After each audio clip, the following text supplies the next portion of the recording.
All right, welcome back to WMMA Now with your host, Chuck Simpson. Coming at you tonight with a special fight review. We're going to Bellator number 255. We're going to the main card, Flyweight main card opener.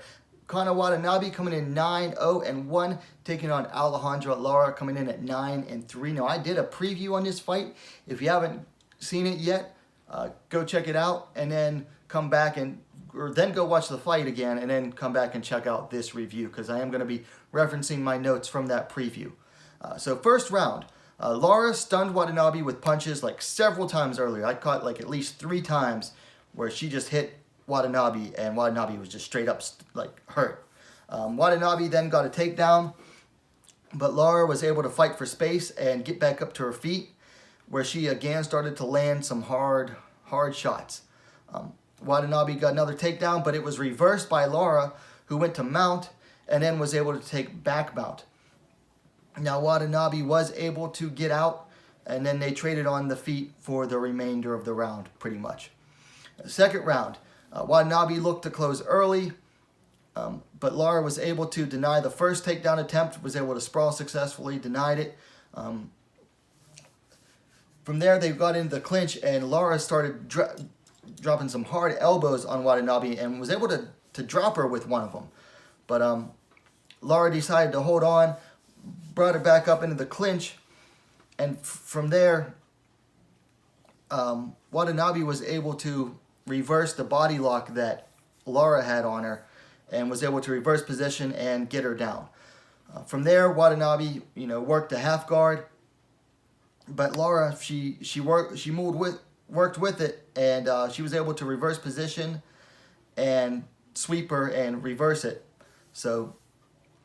But Watanabe, she immediately went on the attack with an armbar, and then from there she was able to slyly move to Alejandra Lara's back, and then most of the remainder of the round was fought with Watanabe on Lara's back, looking for the choke, but Lara, fighting the grips, trying to keep that choke off of her.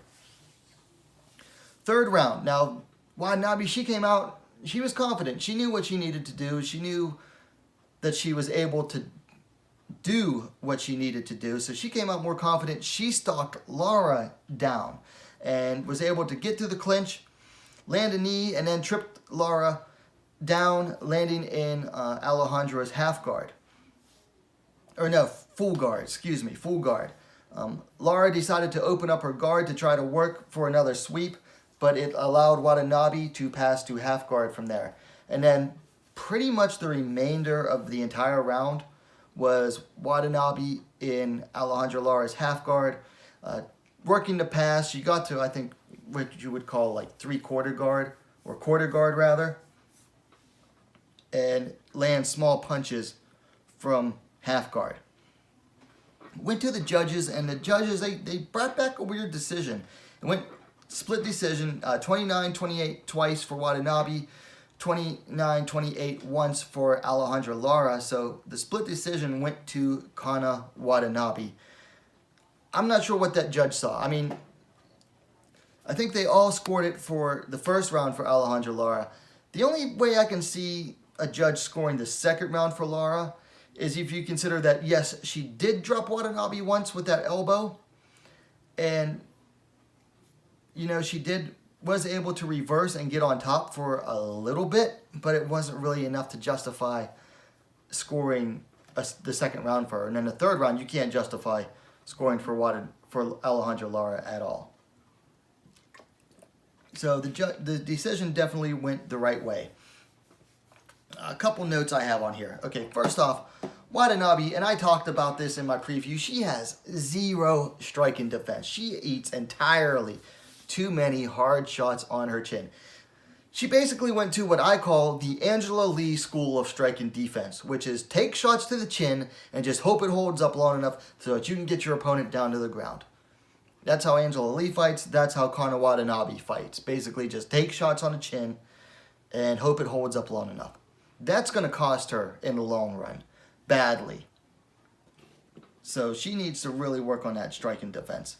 For Alejandra Lara, man, she was way too wild on her entries. I mean, she was doing good at range, but then she'd either overextend or she'd, go too far with her strikes and get in too close, allowing Watanabe to get close and get her grip on her. And once Watanabe had her grip on Lara, there was no getting it off. Because, I mentioned it in the preview that Watanabe's grip is just ridiculous. And speaking of my preview, the fight, if you go back and watch the preview, it mostly matched my preview notes. Except for the prediction. Like I said, Watanabe, weak defense.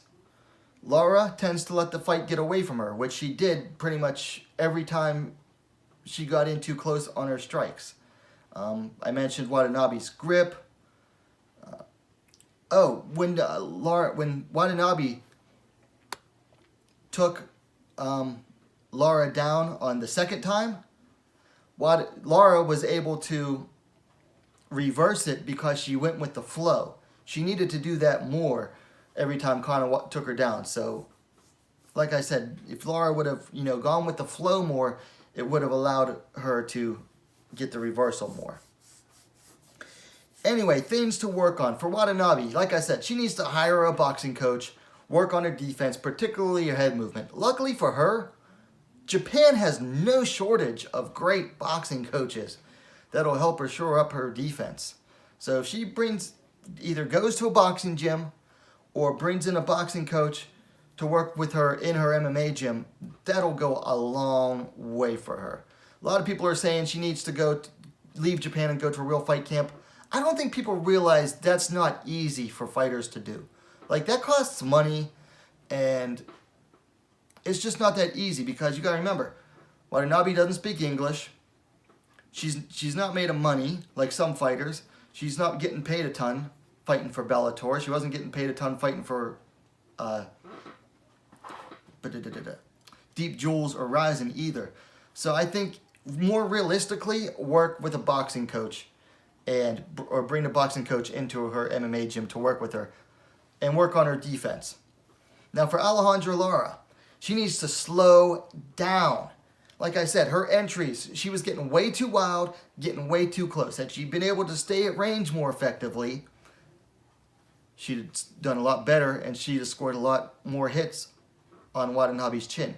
So she needs to slow down with some of her striking and work on selecting her shots more.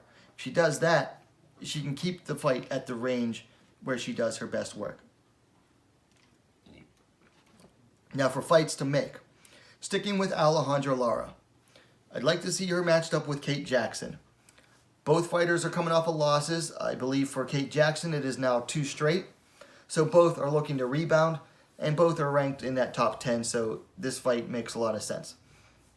For Kana Watanabe, I think she should fight the winner of Carmouche versus Porto, and the winner of that would then be the #1 contender against the title holder Juliana Velasquez. Now, personally, I think that they're going to end up making Kielholtz versus Velasquez for the next title fight, which gives Carmouche versus Porto, which is this coming week, time to happen, and then you can have the #1 contender fight between the winner of Carmouche versus Porto take on Kana Watanabe, and those two could fight for the #1 contender spot.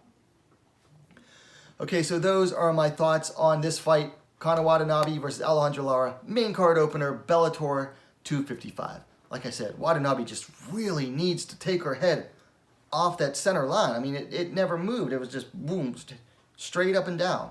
You can't be having that at the higher level. Even in Bellator's flyweight division, which is nowhere near as strong as, like, say, the UFC's flyweight division. Still, you go up against someone who's as hard a hitter as, say, Juliana Velasquez, it's going to be lights out. But other than that, she did a good job here, particularly in the 3rd round. Let me know your thoughts on the fight in the comments down below. And if you liked the video, please give it a like, share it as well. Thanks to everyone who watched the preview. Man, it actually the views on that blew up afterwards, mostly out of Japan. So welcome to all the new Japanese viewers. And hey, if you haven't yet, what are you waiting for? Subscribe to WMMA now, the most complete women's mixed martial arts dedicated platform on YouTube. Thanks for watching. We'll see you next time.